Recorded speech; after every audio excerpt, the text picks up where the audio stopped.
everybody and welcome back to the channel. My name's Nicole and today we are here for Friday Classics and we are talking all things Charlotte Bronte and Villette. So let's get started.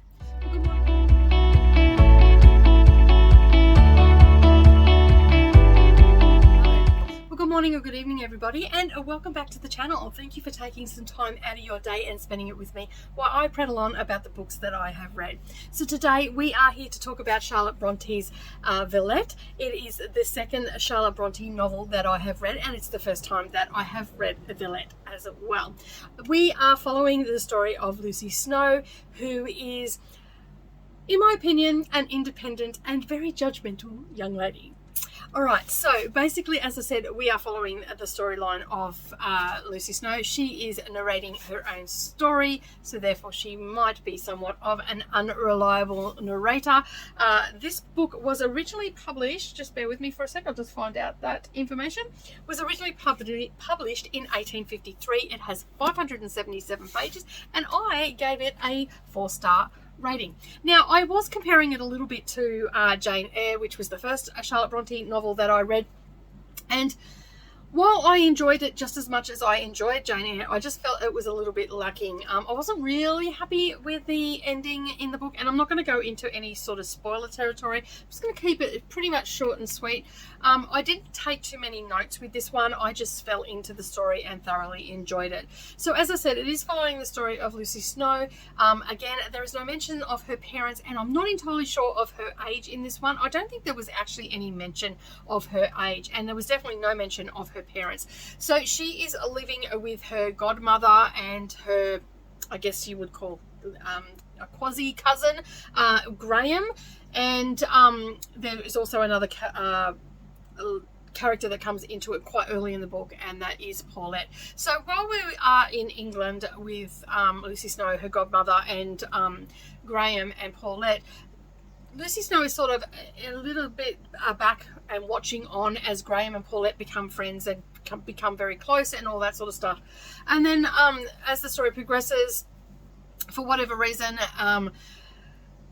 Lucy decides that she is going to travel and she wants to live life a little bit and go away to France, and she finds herself in a town called Villette. Now she travels herself over to France, and when she gets to France, she has a limited knowledge of the language, and so there's a little bit of a language barrier there. She gets onto a carriage and she travels to Villette, only to find out that they forgot to tell her that they took her trunk off back at the docks and left it there, and it'll be arriving the next day. Unbeknownst to her that this has happened, she actually doesn't have her money with her or anything like that. It's all in her trunk.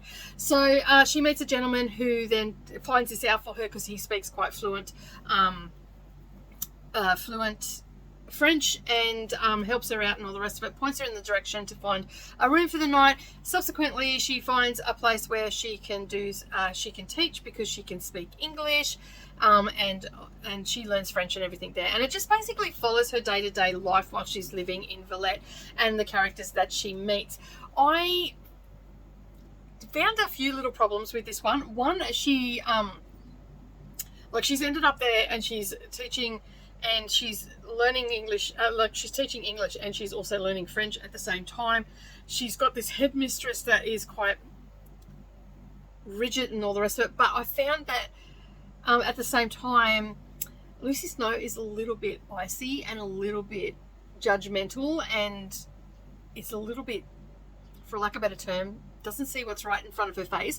There's a gentleman there that just absolutely adores her, but she can't see it. She's too worried about everything else that's going on and all that sort of stuff.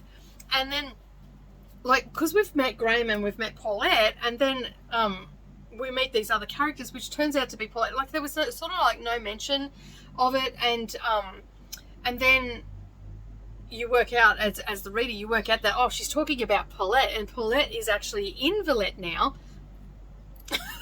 It's almost poetry. And then they're talking about this doctor, and it turns out that the doctor is Graham, and I'm like, what? And she knew that it was Graham, but she never approached and said, oh, hello, it's great to see you or anything. And the timeline was really strange too.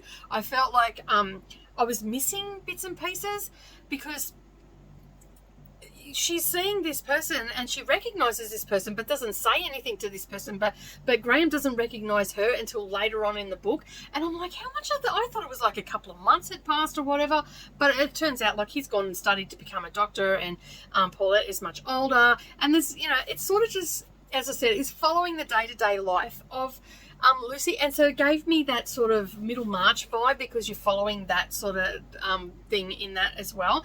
She is very judgmental in this, I find, on occasion. She's very she's also very set in her ways as well in some respects, and I just really like the fact that it was following her story. And I like the fact that Charlotte Bronte does actually, when she writes her characters, her female characters, they are quite strong and they have a strong moral compass, and they're very strong minded as well. They're just a strong character all around. What let this book down a little bit was just those little bit of potholes, I guess you call them, and the fact that the ending, I wasn't really happy with the ending on that, so I didn't really like it. But I have given it a 4-star, and I will definitely read this again because I think I'll get so much more out of it. I was quite busy when I started reading this. It was leading up to the Christmas period. And so I basically just put the audiobook in and read along a couple of times a night, a couple of times during the week, and only at night. And so I was putting it down quite a bit and picking it up. I think next time I will just set aside a weekend and just wholly and solely focus on the book and nothing else, because I feel that I just feel like I've maybe missed something of the story. But I've still enjoyed it quite a lot, and I really enjoy Charlotte Bronte's writing. And I know a lot of people are going to hate me for this, but I like the Bronte sisters over Jane Austen. Give me a Bronte sister any day. I just find I like the way she writes her characters a little bit better than the way Jane Austen does. And like, don't get me wrong, I do like a couple of Jane Austen's books, but for the most part, I'm not a huge fan. I am, however, going to read some of Jane Austen's books again this year, just to see if I get a little bit more out of them, because the first time around I didn't really listen to them. I sort of just read along, and then I've now since learnt that I prefer to listen along while I'm reading my classics. It just gives me that little bit more in-depth feel for the book.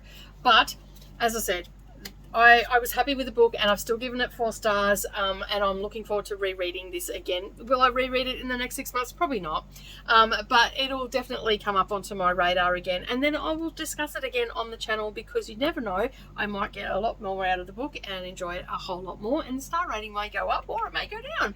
But that is Villette from Charlotte Bronte today. That's all I've really got to say about the book. It's just, as I said, it is just a day-to-day life of Lucy Snow with a little bit of a love story in there as well. Not overly powering though. It's not overpowering. I didn't get the sense that it was an overpowering love story. But as I said, that is it from me today. Have a wonderful day, everybody, and don't forget to like this video, hit that subscribe button and the little bell icon beside it, and then that way you're not going to miss out on any future posts. And yeah, keep turning those pages, and I'll see you in the next video. Bye for now.